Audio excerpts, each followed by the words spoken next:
Hi, we're here today to talk about integrated reporting, one of the hot topics that companies and investors are asking us about. I'm delighted to have Paul Druckman here with me, the CEO of the International Integrated Reporting Council, which is really leading integrated reporting and thinking in this area.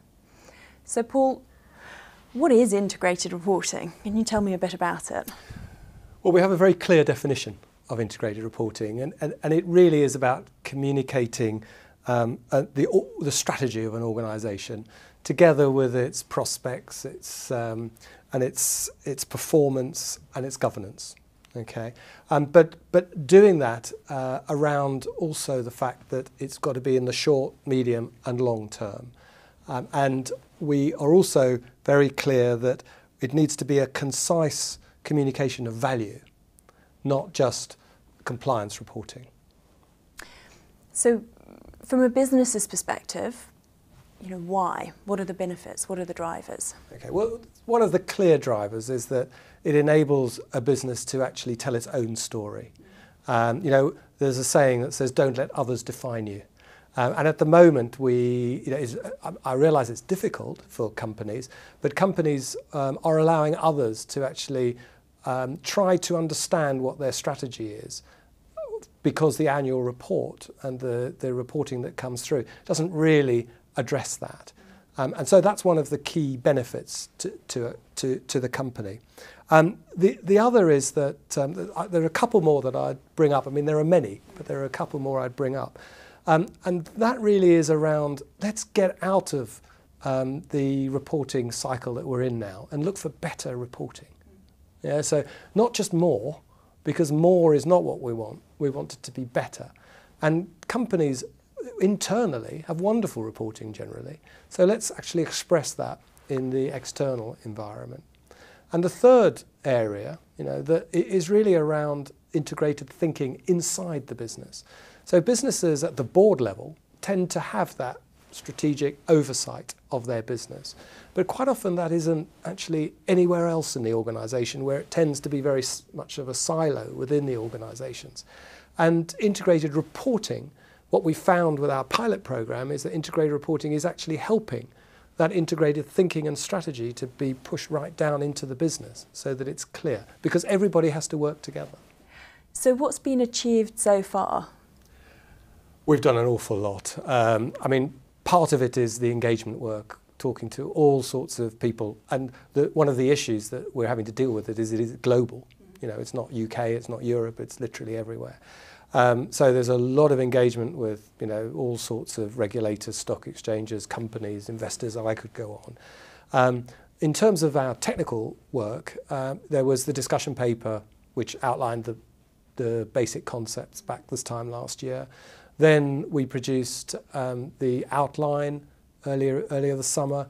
We are about to expose to make transparent our draft prototype of what it's going to look like, and we will produce a draft framework in April of 2013 for public consultation, with a final framework in December 2013, version 1.0 of the final framework. What we've achieved to date, if you like, is it is amazing how many people know and talk about integrated reporting. And as I know you were in Rio, as I was, that was with the sustainability community. Everybody was talking about reporting, and everybody was talking about integrated reporting. I speak at financial, IFRS and US GAAP conferences with those experts. They're talking, they're really interested, they want to know more about it. So I would say that the awareness of integrated reporting is probably our biggest achievement. The biggest obstacle when we're having to speak, in many ways, is to make sure they understand what we mean by integrated reporting. Because if I go back to the beginning and think about the definition, the piece that I didn't allude to, I must, is that our primary audience is investors. Now, I say primary audience because it's not the only audience, but it's terribly important that people recognise that, because that very much distinguishes us from the sustainability reporting community, who are multi-stakeholder, and so they should be, whereas integrated reporting is across all of the, both sustainability and financial and and intangibles, but it is dealing primarily with the idea of the investor being the people who we're most focused on. So Paul, what are the key challenges of really realising your ambitions around integrated reporting? I think there are two that I'll mention very briefly, although there are many others that people bring up. I think the first is around liability. The regulatory regime we exist in, both for auditors and for directors, means that we are going to have to do something there in order for the compelling voice of the board to be heard in its integrated report.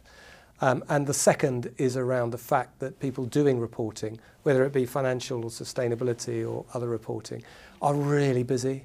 There's this huge compliance regime that fits around them. And the danger is they'll see us as just more reporting. And we've really got to make sure that they understand that this is going to be that evolution that they've been looking for to get them out of that hole. So what next? What next? Well, I think what I would look for the audience of this this video to do is to really get to understand what integrated reporting is. Don't assume that it's something that it isn't. I think you'll be really delighted with what it is. So please get engaged. Great. Well, I think that's a good message to end on. So thank you very much, Paul, and it's great to have you with us. Thanks a lot.